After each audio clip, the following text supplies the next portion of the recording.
काफ़ी लोग इस वीडियो का वेट कर रहे हैं दोस्तों। हेजिंग पार्ट 2 किस तरीके से हेजिंग पार्ट 2 की जाए। हेजिंग का एक वीडियो बनाया लेकिन एक और कौन-सी नई टेक्नोलॉजी जिसके बारे में मैंने बहुत बात की है अजय व्लॉग लवर्स में। तो आज उसके बारे में डिटेल में बात करने वाले हैं दोस्तों। अगर आप इस तरीके से स्ट्रैटेजी अगर आपने निकालते रहे ना, तो मैं कह रहा हूँ आपको कोई नहीं रोक सकता। आप दुनिया जीत सकते हैं, स्टॉक मार्केट क्या बात है, सीरियसली बता रहा हूँ आपको। और आप स्ट्रैटेजी अगर आपने बनाना सीख लिया, हर जगह काम आती है दोस्तों strategy. It's your professional life और पर्सनल लाइफ। तो सबसे इंपॉर्टेंट स्टॉक मार्केट में है स्ट्रैटेजी और risk management. So this is Ajay and you are watching Ajay का उल्टा चश्मा। अगर आप पहली बार चैनल पे आए हैं तो चैनल को सब्सक्राइब करने के बाद बेल आइकन दबा के सेलेक्ट ऑल दबा दीजिए, ताकि आपको इस तरह के मोटिवेशनल वीडियोस बनते रहे। कभी भी जब आपको लॉस होता है ना दोस्तों, तो हमेशा ध्यान रखिएगा, आपको कोई मोटिवेट करने नहीं आएगा। लॉस होने पे आपका मोरल हमेशा डाउन रहेगा। देन यू हैव टू से टू योरसेल्फ ओके। हमेशा एक चीज ध्यान रखिए, हमेशा अपने आप को बोले, जैसे आज सुबह होते ही शाम होते ही आप रोटी खाते हो ना, वैसे ही आप ये नियम बना लीजिए कि जब भी आपको लॉस हो ना, यू टेल टू योरसेल्फ कि कोई बात नहीं, लॉस सबको होता है। कौन-सा ऐसा आदमी जिसको लॉस नहीं होता, मुझे बताइए? किसी को छोटा, किसी को बड़ा हो जाता है, राइट? किसी को हो सकता है 1 महीने प्रॉफिट जनरेट करने के बाद लॉस हो, किसी को पहली कॉल में लॉस हो जाए। तो हमेशा आपको बोले कि दिस इज़ नथिंग। अगर आपने नॉलेज और स्किल लिया, उसके बाद आपको लॉस हुआ, कोई प्रॉब्लम वाली बात नहीं। Get up and do it again. अगर आपकी टेक्नोलॉजी है, आपके पास स्ट्रैटेजीज़ है, risk management, get up and do it, okay? ऐसा कोई ज़रूरी नहीं कि मैं इतनी सारी स्ट्रैटेजी बता रहा हूँ, मोटिवेशनल वीडियोज़ मैं बना रहा हूँ, इसका मतलब मैंने कभी लॉस नहीं खाया। ऐसा तो होता नहीं है ना? ऐसा पॉसिबल है नहीं, right? So cheer up guys, you can definitely earn the money. बस आपको नॉलेज और स्किल होनी चाहिए। मैं बता देता हूँ आज हेजिंग पार्ट 2 में हम क्या बात करने वाले हैं।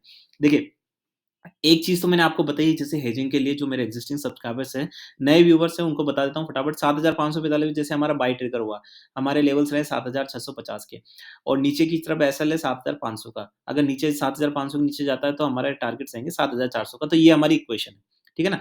नीचे की साइड 7,400 के लेवल, 7,500 के नीचे, ऊपर की तरफ 7,650 के लेवल। अब मैंने यहाँ बाय कर लिया और मैं 7,650 के लेवल देख रहा हूँ।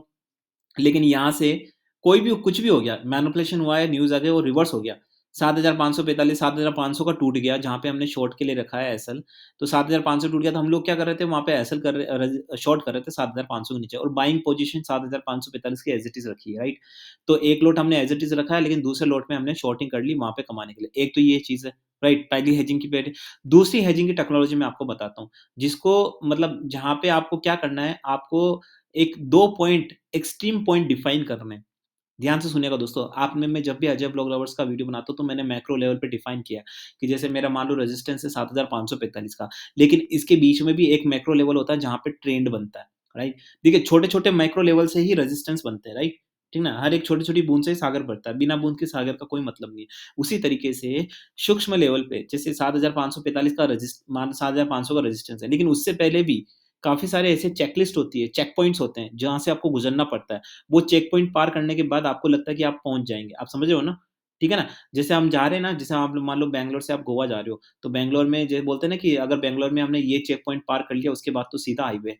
फिर कोई दिक्कत नहीं, फिर तो जल्दी पहुँच जाएँगे। होता नहीं होता, राइट? उसी तरीके से दोस्तों यहाँ पे भी कुछ ऐसे मैक्रो लेवल्स होते हैं, जो हमको डिफाइन करने पड़ते हैं, जहाँ पे हमको लगता है कि हाँ भाई, चार्ट का ट्रेंड नीचे बन रहा है। ठीक है ना? तो अब देखिए, मान लो जैसे मैं आपको एक सिनेरियो बताता हूँ, 7,545 पे, ठीक है ना? 7,500 के आस-पास आता है, ठीक है ना? जैसे ही 7,500 के आस-पास आता है दोस्तों, ध्यान रखिए दोस्तों, 7,500 के आस-पास आता है, आपको वहाँ पे शॉर्ट करने की बजाय, वहाँ पे वेट करने की बजाय, वहाँ पे आपको बाय कर लेना है। ध्यान से सुनिए दोस्तों वापस, 7,545 पे आप बाय कर चुके हो, ठीक है ना? 7,500 पे आता है, हमारा रेजिस्टेंस क्या है? 7,500 के नीचे सस्टेन करना है 3 मिनट के लिए। वहाँ पे आपको एक रिस्क लेके 7,500 पे बाय कर लेना है। वेट नहीं करना कि 7,500 के नीचे जाएगा मैं छोड़ दूँगा, 7,500 बाय कर लेना। तो एक लॉट आपका हो गया 7,545 पे, एक लॉट हो गया आपका 7,500, दोनों का एवरेज कितना हो गया? 7,500 कितना हो गया? 45, 0 से 45 का आपका 7,525 के आस-पास हो गया। तो आपका एवरेज क्या हो गया? 7,525 पे बाइंग हो गई। ये आपका 2 लॉट हो गया। अब अब अगर ये 7,500 के नीचे फिर भी चला जाता है, ठीक है ना? मैं सारी स्ट्रैटेजी लेके, सारी सिनेरियो लेके चल रहा हूँ। नीचे चला जाता है तो आपको क्या कर लेना? तीसरा लॉट आपको 7,500 के नीचे शॉर्ट कर लेना। क्या कर लेना? 7,500 के नीचे शॉर्ट कर लेना। अब आप बोलोगे कि सर इससे फ़ायदा क्या हुआ है? आप बैठ के सोचिए, आपको समझ आ जाएगा क्या फ़ायदा हुआ है। क्या फ़ायदा हुआ? देखो, पहले ही बताता हूँ मैं आपको क्या फ़ायदा हुआ। यहाँ पे सारी बड़ी ध्यान से सुनना दोस्तों, बड़ी क्रिटिकल चीज़ है, प्रोफ़ेशनल ट्रेडर ही ऐसा करते हैं। समझने में दिक्कत होगी अगर आपको, ठीक है ना? तो अगर आप एजुकेटेड नहीं हैं, या आप, तो थोड़ा-सा आपको दिक्कत होगी, बट समझिए इस चीज़ को कि देखो, अगर मैंने मान लो दूसरे लोड मैंने 7,000 पे, अगर मान लो 7,500 पे अगर मैंने एवरेज नहीं किया होता, तो क्या इक्वेशन होती? 7,545 पे बाय किया, रखा, 7,500 पे मैंने शॉर्ट कर दिया, राइट? 7,500 के नीचे गया, शॉर्ट कर दिया, ठीक है ना? कर दिया, अब आपकी बाइंग किस पे रही? 7,545 पे, जहाँ आपकी बाई 7,525 पे थी एवरेज करने के बाद, अब वहाँ की बाइंग रही 7,545, 25 पॉइंट का यहाँ फ़र्क है आपको। नीचे शॉर्ट में आप जितना कमा रहे हो, ठीक, कोई दिक्कत नहीं। लेकिन वापस ऊपर आने के लिए 25 पॉइंट आपको एक्स्ट्रा आना पड़ेगा, पहली बात। दूसरी बात क्या है कि 7,500 के नीचे जाने के बाद, ठीक है ना? वहाँ पे क्या भरोसा आपका और नीचे चला जाएगा, वहाँ पे भी आपकी ये कंडीशन रिकवर हो जाए, जो आपने 7,545 पे आपने बाय करने का सोचा था, जो आपने सिनेरियो रखा था, वही आपने शॉर्टिंग में भी रखा है, वही नॉलेज आपने शॉर्टिंग में भी यूज़ किया है 7,500 के नीचे। अगर 7,500 के नीचे जाके वापस से वहाँ से रिवर्स हो जाता है, ध्यान से सुनिए दोस्तों, एक्सट्रीम केसेस बता रहा हूँ। मैं चाहता हूँ कि हमें परफेक्शन चाहिए, इसीलिए मैं ये सारे एक्सट्रीम केसेस बता रहा हूँ, जो हमारे सिर्फ 3 या 4% केसेस में होते हैं, लेकिन हमको रिस्क बिल्कुल अवॉइड करनी है, बिल्कुल मैनेज करनी है ना, तो उसमें बता रहा हूँ। देखो, जो 7,545 पे हमारे साथ हुआ कि हमने लेवल रखे हैं 7,650 के, वो 7,500 पे जो हमने लेवल रखे, उसके साथ भी तो हो सकता है ना। 7,500 के नीचे हमने लिखे 7,400 पे, राइट? ठीक है ना? हमने 7,500 पे भी शॉर्ट कर दिया। तो वहाँ पे फिर एक फ़ायदा मिलता है, क्योंकि हमारा 7,545 और 7,500 के बीच का जो एवरेज है 25 पॉइंट का, वहाँ पे, ठीक है ना? और जो हमने 7,500 लेवल पे बाय किया है, वहाँ पे रिवर्स भी हो सकता है ना, क्योंकि बहुत क्रिटिकल रेजिस्टेंस है। तो कितने फ़ायदे हैं आपको वहाँ पे 7,500 के आस-पास एवरेज करने के, प्लस अगर आप 7,500 के नीचे शॉर्ट भी करते हो तीसरे लॉट में, तब भी आपको फ़ायदा है, क्योंकि फिर आपका एवरेज 7,525 का ऊपर है। आपको 45 तक वेट नहीं करना पड़ेगा। आप समझ रहे हैं इस चीज़ को? ध्यान से समझिए दोस्तों, वापस से रिपीट करता हूँ, बड़ी इम्पोर्टेंट है, बड़ी गूढ़ बात है, समझने में दिक्कत होगी। 7,545 पे आपने बाय किया, आपका लेवल था 7,650 का। आपके पास, मैं ये मान के चल रहा हूँ कि आपके पास लॉट की कोई कमी नहीं है, आपके पास कम से कम 5 लॉट है। सबसे पहली रिक्वायरमेंट है 5 लॉट है आपके पास, राइट? 7,545 पे आपने बाय कर लिया। अब क्या हुआ? 7,500 के नीचे चला गया, तो यूजुअली हम शॉर्ट करते हैं, लेकिन अब क्या करना है, 7,500 के आस-पास आए। हमारा रेजिस्टेंस है 7,500 के नीचे 3 मिनट सस्टेन करना चाहिए, लेकिन जैसे ही 7,500 के आस-पास आए, 502, 503, आपको वहाँ पे फिर से बाय कर लेना है। क्यों बाय कर लेना? क्योंकि वहाँ पे आपको पता है कि रिवार्ड ज़्यादा है, क्योंकि जैसे ही वहाँ पे रेजिस्टेंस आता है, वापस वहाँ से रिवर्स होने के चांसेस बहुत ज़्यादा रहते हैं, राइट? ठीक है ना? नीचे जाने के चांसेस भी रहते हैं, रिवर्स जाने के चांसेस भी रहते हैं। तो 7,500 पे अगर आपने वो लिया, तो वहाँ पे क्या है, अगर 7,500 के नीचे गया, तो आपको 10 पॉइंट का ही नो नो लॉस है ना, ज़्यादा तो है नहीं। लेकिन ऊपर गया, तो आपको कितना अच्छा खासा प्रॉफिट होगा, तो अब आपकी एवरेज कितनी हो गई? 7,525 की।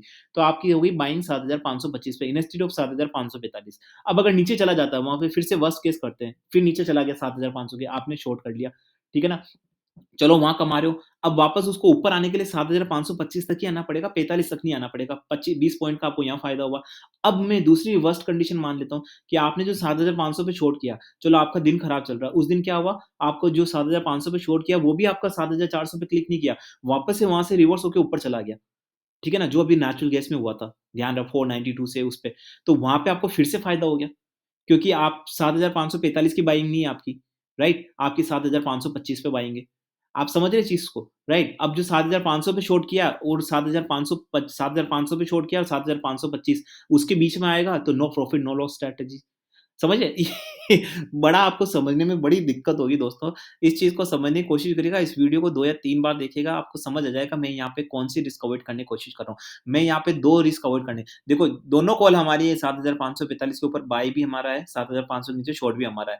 एक वर्स्ट डे जब हमारा आता है, जब हम 7,545 के ऊपर बाय कर लेते हैं, वो काम नहीं करता है, 7,500 के नीचे चला जाता है। फिर 7,500 के नीचे हम शॉर्ट कर लेते हैं, 7,400 के लेवल देते हैं, वो भी क्लिक नहीं होता है, वापस से 7,500 से ऊपर चला जाता है। तो उस कंडीशन में ये बहुत फिट बैठती है, और यहाँ पे आपको रिवार्ड कितने हैं मैं बताता हूँ। 7,500 के आस-पास आया, वहाँ से बहुत ज़्यादा रिवर्स होने के चांसेस रहते हैं, क्योंकि शॉर्ट टर्म में तो आप बुलिश ही हो, राइट? तो रिवर्स होने के चांसेस 90% रहते हैं, तो वहाँ पे बाय करना हमेशा फ़ायदे वाली बात है। लेकिन मैं उसमें भी वर्स्ट कंडीशन मान के चल रहा हूँ कि आपके सारे, एक दिन में आपने जो 3 लेवल निकाले, वो सारे कुछ भी हिट नहीं किया।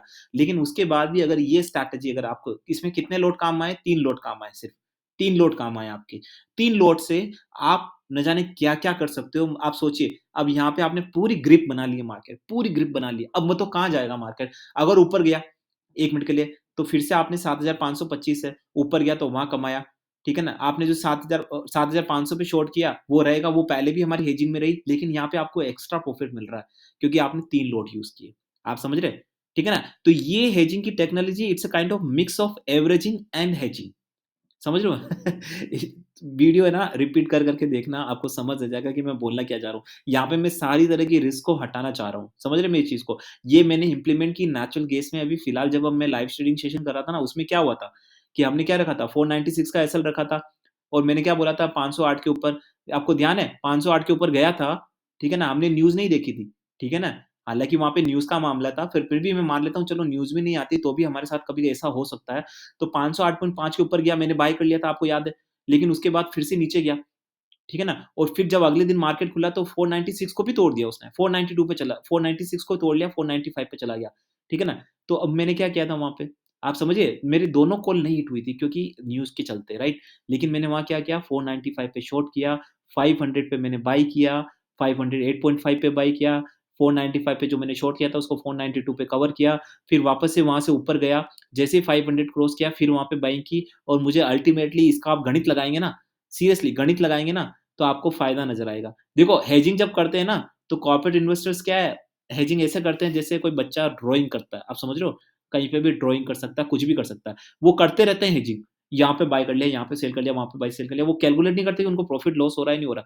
बाय कर लिया, सेल कर लिया, बाय उनका अकाउंटेंट होता है, वो एक दिन में निकालता है कि आपने जो हेजिंग की उसमें आपको ये प्रॉफिट आया। ठीक है ना? तो ये थोड़ा-सा मैथमेटिकल है, समझ रहे हो? बहुत ज़्यादा यहाँ मैथमेटिक्स यूज़ हो रही है। ठीक है ना? अगर आपकी देखो ये हर जगह सारी टेक्नोलॉजी होती है, यहाँ मैथमेटिक्स बहुत इम्पोर्टेंट फैक्टर प्ले कर रही है। अब आप सोचें कि ये क्या बात कर रहा है, ऐसी चीज़ आपको कहीं नहीं मिलेगी दोस्तों, सीरियसली बता रहा हूँ। एक बार इम्प्लीमेंट करके देखना ये चीज़ को, आपको न जाने कितना फ़ायदा होगा। बस इसमें एक ही चीज़ है दोस्तों कि अगर किसी के पास 2 लॉट है, तो वो ये टेक्नोलॉजी नहीं कर सकता क्योंकि इसके लिए कम से कम देखो मिनिमम तो आपको 3 से 4 लॉट चाहिए, लेकिन अगर आपको और ज़्यादा एकदम पूरी मार्केट में पकड़ रखनी है, 5 लॉट अगर आपके पास है ना, मुझे नहीं लगता आपको कोई भी रोक सकता है। इन चीज़ों को है ना समझने की कोशिश करिए दोस्तों। अगर ये चीज़ें आप हमें ना हमेशा ना लोग भागते हैं कि उनको कोई लेना है, उनको अपने टारगेट दिखते हैं चार्ट के बेसिस पे, न्यूज़ के बेसिस पे, उसके पीछे भागते हैं। लेकिन कोई कभी ऐसा भी बिल्कुल भी नहीं सोचता कि अगर वो चारों तरफ से गिर गया है, ठीक है ना? चारों तरफ से गिर गया, ये वही वही तरीके की बात है दोस्तों। देखो मैं क्या कह रहा हूँ, जैसे मान लो आप है ना आप गाड़ी में जा रहे हो, आप रोड ट्रिप पे जा रहे हो, आपको जाना है जैसे for example Bangalore to Mumbai जाना है, ठीक है ना? तो अब आपने क्या किया, आपने ये बता दिया कि इतनी डिस्टेंस है, वो ये डिस्टेंस है। लेकिन आपने रिस्क मैनेज कैसे की? आपने हर एक चेक पॉइंट निकाले कि कहाँ-कहाँ पे चेक पॉइंट है आपके, कहाँ-कहाँ पे पेट्रोल, डीज़ल आप भरा सकते हो, कहाँ-कहाँ पे गाड़ी के चेक पॉइंट है, गाड़ी आपको जो टोला वगैरह है वो कहाँ-कहाँ पे कौन-कौन से चेक पॉइंट आपने वो चेक पॉइंट्स बनाए, ठीक है ना? तो वो डिस्टेंस आप कवर करते हो तो आपको पता है कि कितनी डिस्टेंस पे आपको अपनी गाड़ी टो करने के लिए आ जाएगा, समझ रहे हो? तो वही चीज़ होती है। आपने क्या है कि चेक पॉइंट्स बना लिए बहुत सारे। अब वो सारे चेक पॉइंट्स बन गए ना, तो अब आपको कुछ भी हो, you know what to do, ठीक है ना? आपको कहाँ जाना है, राइट? किस चेक पॉइंट पे जाना है, आपको कहाँ से टर्न करना है, कहाँ से पेट्रोल भराना है, कहाँ से डीज़ल भराना है, समझ रहे हो मेरी चीज़ को? तो आपने चेक पॉइंट्स बना लिए मार्केट में। आपको लेवल्स पता है, लेकिन लेवल्स हिट नहीं होते तो आपने एक चेक पॉइंट्स बना लिए ताकि आप वहाँ पे अपना जो भी है मैनेज कर सकें। आप समझ रहे हैं ना? इन चीज़ों को फ़ॉलो करोगे, ये बड़ी गूढ़ बात है दोस्तों और इसको करने के लिए ना सीरियसली ये मैं इम्प्लीमेंट कर चुका हूँ, ठीक है ना? ये एक मिक्स स्ट्रैटेजी है। मिक्स स्ट्रैटेजी क्या है? जैसे मैंने आपको यूजुअली बताया कि जब 7545 है और रेजिस्टेंस बढ़ता है 7500 जैसे 550 का रेजिस्टेंस है, ठीक है ना? उसके ऊपर बाय है ठीक है ना? तो मैं क्या करूँगा 7545 में शॉर्ट कर लूँगा क्योंकि क्या है कि 5 पॉइंट ही तो है, 5 पॉइंट का एसएल है। अगर उसके ऊपर 55 पे चला जाता है तो मुझे 0.10 का परसेंट का नुकसान होगा, उसमें कुछ ही नहीं है, लेकिन वहाँ से अगर रिवर्स हो गया तो मुझे 1% का प्रॉफिट होगा। ये मैं आपको बता चुका हूँ। यही स्ट्रैटेजी आपको हेजिंग में मिक्स करके, हेजिंग प्लस ये वाली स्ट्रैटेजी जो मैंने आपको बताई आपको, ठीक है ना? ये आप देखिएगा बहुत ज़्यादा मैसअप हो रहा होगा आपको, लेकिन ये टेक्नोलॉजी दोस्तों आपने सीख ली। इस वीडियो को रिवाइंड करके देखना, आपको समझ आ जाएगा कि मैं क्या कहना चाह रहा हूँ यहाँ पे। यहाँ पे काफ़ी सारी लॉट्स की ज़रूरत पड़ेगी। अब कोई क्वेश्चन ये भी पुट अप कर सकता है कि सर आपने 7545 पे बाय कर लिया, 7500 पे आपने फिर से बाय कर लिया था और फिर 7500 पे शॉर्ट कर लिया, राइट? लेकिन यहाँ पे क्या होता है, यहाँ पे अगर ये मान लो बहुत नीचे चला जाता है, तो आपने जो शॉर्ट किया उसपे तो प्रॉफिट होगा, लेकिन जो ऊपर के लेवल है उसमें तो आप पे रह जाएँगे, राइट? एक ही एक्सट्रीम कंडीशन, सेम गोज़ अगर आपने 7500 पे शॉर्ट किया है, ठीक है ना? तो 7545 जो 25 का आपका एवरेज है और अगर चला गया 7-8000 पे, तो आपको वहाँ तो फ़ायदा हो गया, लेकिन नीचे के लेवल पे, तो यही तो टेक्नोलॉजी दोस्तों। एक जगह फ़ायदा हो रहा है, एक जगह नुकसान हो रहा है, तो फ़ायदा, नुकसान दोनों क्रॉस कट करके ज़ीरो, नल एंड वॉइड। तो ये कंडीशन देखो मैंने सारी एक्सट्रीम कंडीशंस ले ली है। मुझे बताइए कौन-सी कंडीशंस यहाँ पे मैंने छोड़ दी है, जो आपके साथ मार्केट में हो सकती है। तो इसीलिए दोस्तों जब आप है ना एक दिन बैठ के आप ये सोचें कि आपने जैसे आपने क्रूड ऑयल पे ट्रेड किया है। आपने नेचुरल गैस में पिछले 3-4 महीने से ट्रेड किया। कहाँ-कहाँ आपको लॉस हुआ? अब वो पॉइंट्स बनेंगे, ओके यहाँ आपको लॉस हुआ, क्यों हुआ, कैसे हुआ? पहले तो आपको न्यूज़ एनालिसिस, ये फंडामेंटल, टेक्निकल चार्ट, कैंडल-वैंडल ये सब तो देखनी ही देखनी है। ये सब तो मस्ट है, राइट? मैं बहुत प्रो ट्रेडर की बात कर रहा हूँ, एक बहुत हाई लेवल की, राइट? ये सब तो चिंदी है, ये सब तो आपको देखना ही देखना है, यूट्यूब पे भरे पड़े हैं, कैंडल-वैंडल देख लेना आप, ठीक है ना? कैंडल-वैंडल ये और न्यूज़ इन्फो, न्यूज़ एनालिसिस मैं करता हूँ, ये सब तो देखना ही देखना है। उसके परे अगर आप जो करते हो, ये एक्सपर्ट लेवल की बात है, ठीक है ना? इस चीज़ में आपको क्या है कि पूरा आपको मार्केट पे, मैं कैसे बताऊँ, आपको है ना पूरे चेक पॉइंट्स बना लेने हैं। आगे, पीछे वो बोलते हैं ना, चारों तरफ से आपको घेर लिया है। समझ रहे हो? 1 पॉइंट इधर से घेर लिया, 1 पॉइंट उधर से घेर लिया, आप किधर भी जाओ आप, समझ रहे हो? उस तरीके से मार्केट को चारों तरफ से घेर लो। इस तरीके से स्ट्रैटेजी बनाओ कि मार्केट किसी भी तरीके से, किसी नीचे जाए, ऊपर जाए, कोई फ़र्क नहीं पड़ता आपको। आपको हर जगह प्रॉफ़िट होने वाला है, और अगर प्रॉफ़िट नहीं हो, तो जहाँ पे आपको बहुत बड़ा लॉस होने वाला है, देखो अगर आपको बहुत बड़ा लॉस होने वाला है, अगर मैं आपको बोलूँ कि आपके ना ₹3000 आपको ना, आपका जो वॉलेट है ₹3000 वो कहीं गिरने वाले हैं। मैं अगर आपको पहले ही बता दूँ, ठीक है ना? तो आपके ₹3000 एक्चुअली प्रॉफ़िट हो गया। आप समझ रहे हो? 2 बंदे जा रहे हैं जिनके वॉलेट में ₹3000 हैं, और तीनों दोनों के पैसे ना बस में चोरी होने वाले हैं। लेकिन मैं पहले बता देता हूँ कि भई ये बंदे, भई आप ध्यान रखिएगा, अपना वॉलेट है ना, उसको लॉक करके रखना या छुपा के रखना। तो उसके ₹3000 बच जाएँगे। तो वो जो ₹3000 बचे वो प्रॉफ़िट हो गया। क्योंकि जहाँ लॉस होना था वहाँ पे हमने नल एंड वॉइड कर लिया, तो उसको टेक्निकली हम प्रॉफ़िट बोल रहे हैं, और वो कंडीशन हमारी रेयर आती है। अगर रेयर कंडीशन में जहाँ हमको लॉस होता है, उस कंडीशन को भी अगर हमने नल एंड वॉइड कर दिया, तो आप सोचिए, फिर आप कितनी बरकत करेंगे। ठीक है ना? तो दोस्तों ये चीज़ है, ये चीज़ कोई नई टेक्नोलॉजी, मैंने इसको मिक्स करके, ठीक है ना? अपनी एवरेजिंग और हेजिंग को मिक्स करके ये बनाई है, राइट? अगर आपके पास लॉट बहुत ज़्यादा है, मैं बता रहा हूँ दोस्तों, की ऑफ सक्सेस यही है मार्केट में, स्पेसिफिकली कमोडिटी मार्केट में। अगर आपके पास लॉट अच्छे हैं, 5 से 6 लॉट अच्छे हैं, तो आप ये कर सकते हैं। और इसके बाद भी वर्स्ट कंडीशन में एक और, भाई कोई और बोले कि भाई साहब एक और कंडीशन है कि भई आपने 7,500 शॉर्ट कर लिया, तो ये तो बहुत नीचे चला गया, आपकी बाइंग तो बहुत ऊपर है कि बहुत नीचे चला गया और वहाँ पे सस्टेन किया। अरे तो सस्टेन किया तो भई आपको प्रॉफिट भी तो हो रहा है 7,500 पे, जो प्रॉफिट बन रहा है उससे वापस से आप ट्रेड करो ना। जो भी आपको लेवल्स मिले ट्रेड करें, चलो मान लेते हैं, मान लो 7,525 पे आपकी बाई है, 7,500 पे शॉर्ट है, 7,500 के पास ये 6,500 पे चला गया, होता है कभी-कभी।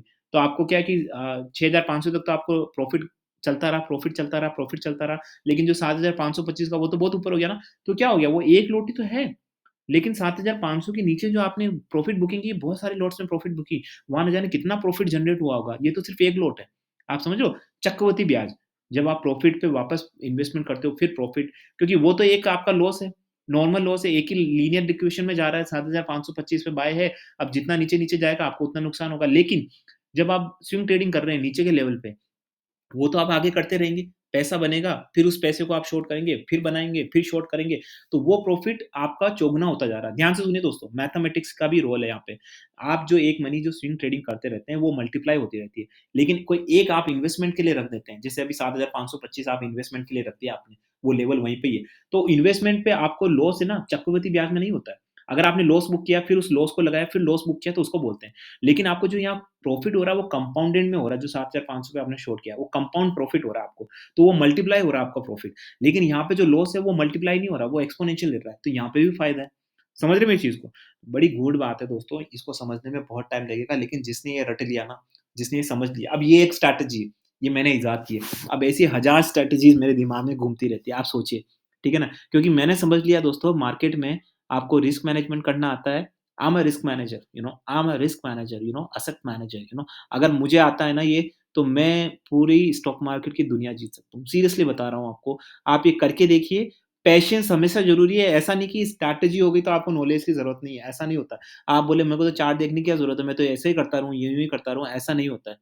सब कुछ देखनी है प्लस ये स्ट्रैटेजी अपनानी है। अगर आपने ये किया, तो आप खुद ही सोच सकते हैं ना, मुझे बताइए यहाँ पे आपको लूप होल क्या दिख रहा है? कमेंट सेक्शन में लिखिए। जो मैंने आपको बताया इसमें आपको कहीं लूप होल नज़र आ रहा है?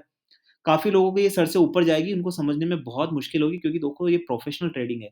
आपने कभी सुनी नहीं है, आप हमेशा सिर्फ़ कैंडलस्टिक के पीछे भागते आए हैं। This is a professional trading, professional risk management, professional strategic, strategic investors होते हैं, वो लोग करते हैं इस तरीके से। जैसे मैं बताता हूँ आपको, बड़ी-बड़ी जो कंपनीज़ होती है ना, आपने देखा नहीं होगा, आप इस फ़ील्ड में नहीं है। जो फाइनेंस की कंपनीज़ हो रही बड़ी-बड़ी, वहाँ पे स्ट्रैटेजिक जो होते हैं ना, उनको अलग से हायर किया जाता है, वो इसी तरीके से करते हैं। वो करते हैं कि जो कंपनी की फाइनेंशियल वैल्यू है, उसको कैसे इंक्रीज़ करें डायनामिकली, ठीक है ना? इट डज़न्ट मैटर कि कंपनी ग्रो कर रही, नहीं कर रही। आप समझ रहे हैं? कंपनी के क्वार्टर रिजल्ट्स अच्छे आ रहे, नहीं आ रहे, लेकिन उनकी फाइनेंशियल ग्रो हो रही, नहीं हो रही, वो एक अलग तरीका होता है ग्रो करने का। उससे क्वार्टरली रिजल्ट का कोई मतलब नहीं होता। जैसे उनके ना स्ट्रैटेजी अलग होती है। वो क्या है कि जो उनके क क्लाइंट्स होते हैं ना, उन्हीं में वो इन्वेस्ट करके रखते हैं। आप समझ रहे हो? बहुत सारी स्ट्रैटेजीज़ होती हैं, उनके लिए अलग-अलग से वो करते हैं। आप बहुत ज़्यादा हाई लेवल की बातें हैं, वो मैं अभी यहाँ नहीं बताने वाला हूँ। आप ये समझ लीजिए मैंने ये स्ट्रैटेजी बनाई है और आगे आप इस तरह की अगर इनोवेटिव, क्रिएटिव स्ट्रैटेजीज़ अगर आप सोचने की कोशिश करेंगे, ठीक है ना? काफ़ी लोग मैंने देखा है मेरे सब्सक्राइबर में वो धीरे-धीरे ग्रूम हो रहे हैं। कुछ लोग न्यूज़ देखने लगे, न्यूज़ का एनालिसिस करने लगे, स्ट्रैटेजी अपनाने लगे, हेजिंग की डिमांड बढ़ने लगी है। तो उससे मुझे लगा ये काफ़ी सारे स्मार्ट सब्सक्राइबर अब इस तरफ देख रहे हैं। तो ये चीज़ दोस्तों मैंने जो बताई है, ठीक है ना? ये चीज़ मुझे बताइए कि किस तरीके से आपको मतलब इसमें लूप होल नज़र आ रहा है। देखो लूप होल सब में होता है, सब में होता है, इसमें भी होगा, इसमें भी कोई न कोई बग होगा। लेकिन हमारा मेन पर्पज़ क्या है कि रिस्क को जितना हम ज़्यादा मैनेज कर सकें और प्रॉफ़िट को जितना ज़्यादा इंक्रीज़ कर सकें साथ में, वहीं हमको स्ट्रैटेजीज़ बनाने की ज़रूरत होती है, राइट? बाकी हमें स्ट्रैटेजी बनाने की क्या ज़रूरत है? जहाँ पे हमको प्रॉफ़िट जनरेट हो रहा है, वहाँ स्ट्रैटेजी बनाने की कोई ज़रूरत नहीं। लेकिन जब हमें कहीं रिस्क ऐसी कंडीशन में फँसते हैं या लॉस होता है, कहीं अटकते हैं, तभी इस तरह की हमको एनालिसिस करना पड़ता है। ठीक है ना? I am not sure how you will take this video, try to understand this video and because it will be useful for you. मैंने इम्प्लीमेंट किया है, मैंने अभी आपको एग्ज़ाम्पल बताया नेचुरल गैस का, उस दिन क्या हुआ था लाइव ट्रेडिंग सेशन में, ठीक है ना? अभी मैं आज फिर से लाइव ट्रेडिंग सेशन करने वाला हूँ। अजय ब्लॉग लवर्स में लाइव ट्रेडिंग सेशन करने वाला हूँ, रात को 9 बजे होगा। तो अगर आप आना चाहते हैं उसमें तो आप आ सकते हैं। सो आशा करता हूँ कि वीडियो पसंद आया होगा दोस्तों। अगर ये वीडियो पसंद आया तो चैनल को लाइक करें, वीडियो को लाइक करें, सब्सक्राइब करें, बेल आइकन दबा के सेलेक्ट ऑल करिए। दोस्तों ये स्ट्रैटेजी कहीं मार्केट में अवेलेबल नहीं है, पहले बता देता हूँ। अगर आप कोई एक्सपर्ट आदमी से करोगे ना तो वो बोलेगा कि ऐसी स्ट्रैटेजी मैंने कभी सुनी नहीं है। क्योंकि दोस्तों ये मैन मेड है, माई मेड है, यू नो ये मार्केट में किसी कोई बहुत बड़े इन्वेस्टर्स ने बना के परोसी नहीं है मुझे, समझ रहे हो? कि ऐसा नहीं कि कोई कोई बहुत बड़ा मार्केट में कोई बहुत बड़े ब्रोकर से उन्होंने स्ट्रैटेजी बनाई है, मैं उसको हायर कर ली, नहीं। मैंने आपको पहले भी बोला है कि मैं अपने तरीके अपने अलग तरीके होते हैं, मेरा काम करने का तरीका अलग है, ठीक है ना? वो सब कुछ मैं अलग करता हूँ। मैं किसी के मैंने पहले ही बोला ना इन्फ्लुएंसर बनना है, इन्फ्लुएंस नहीं होना, राइट? तो ऐसे किसी देखो ऐसा नहीं कि ये स्ट्रैटेजी मैंने बना ली और मैं इसको ज़बरदस्ती कर रहा हूँ, नहीं, इसको मैंने इम्प्लीमेंट किया है। ठीक है ना? इसको मैंने देखो वही कहते हैं ना कि आपको कोई भी अगर आपको कोई भी नॉलेज देता है ना, मैं पहले बताता हूँ, कोई भी आपको नॉलेज और स्किल देता है तो उसको पहले इम्प्लीमेंट करिए। सिंपल सी बात है ना, किसी से पूछने की ज़रूरत नहीं है कि ये स्ट्रैटेजी सही है या खराब है। आप उसको इम्प्लीमेंट करिए, छोटे लेवल पे इम्प्लीमेंट करिए ना, ऐसा नहीं बोल रहा हूँ अपने पैसों के साथ खेलना है, छोटे लेवल पे इम्प्लीमेंट करिए उसको, ठीक है ना? इम्प्लीमेंट करके खुद देखिए, क्योंकि देखिए जब आप किसी से पूछोगे ना मार्केट में, तो आपको पता है मार्केट क्या है, आपको स्टॉक मार्केट क्या है आपको अच्छी तरीके से पता है। आप किसी से पूछोगे ना, तो हो सकता है आपको गलत इन्फॉर्मेशन मिले। ठीक है ना? काफ़ी ज़्यादा चांसेस हैं। हो सकता है आपको मैनिपुलेटेड इन्फॉर्मेशन मिले।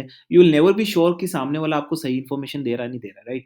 वो आपको सही तरीके से गाइड कर रहा है, नहीं कर रहा है। ठीक है ना? कभी-कभार ऐसा होता है कि आपके शुभचिंतक होते हैं, लेकिन उनको पता ही नहीं होता है। वो आपको गलत-सलत बातें बता रहे हो, तो उनको भी ये नहीं पता होता है कि आपको गलत-सलत बातें बता रहे हैं, राइट? इसीलिए मैं ये पहले बोलता हूँ कि कोई भी स्ट्रैटेजी जब आप बनाते हैं, जैसे अभी ये स्ट्रैटेजी इसको इम्प्लीमेंट करिए और देखिए।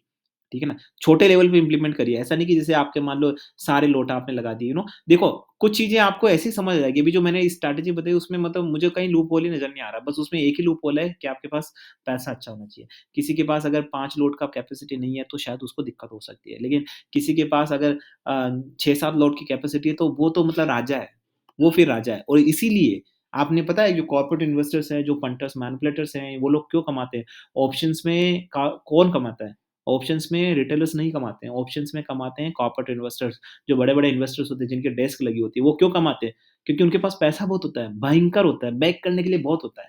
हेजिंग ही मार्केट को ड्रिवन करता है, राइट? उनके लिए हेजिंग करने के लिए करोड़ों, अरबों रुपए होते हैं उनके पास, इसीलिए वो अच्छा मोटा मुनाफ़ा मँगा लेते हैं। अगर मान लो जैसे बियर मार्केट आता है ना, तो बियर मार्केट में वो क्या करते हैं? ठीक है ना? जैसे मान लो मैं बुल हूँ और मार्केट बियर है, तो मैं क्या करूँगा, जितना बियर मार्केट होगा उतना मैं मेरी शक्ति से सारा खरीदता जाऊँगा, खरीदता जाऊँगा, खरीदता जाऊँगा। यही हुआ था ना, ठीक है ना? ऐसे ही खरीदते जाएँगे, खरीदते जाएँगे, क्योंकि मेरी कैपेसिटी बहुत ज़्यादा है।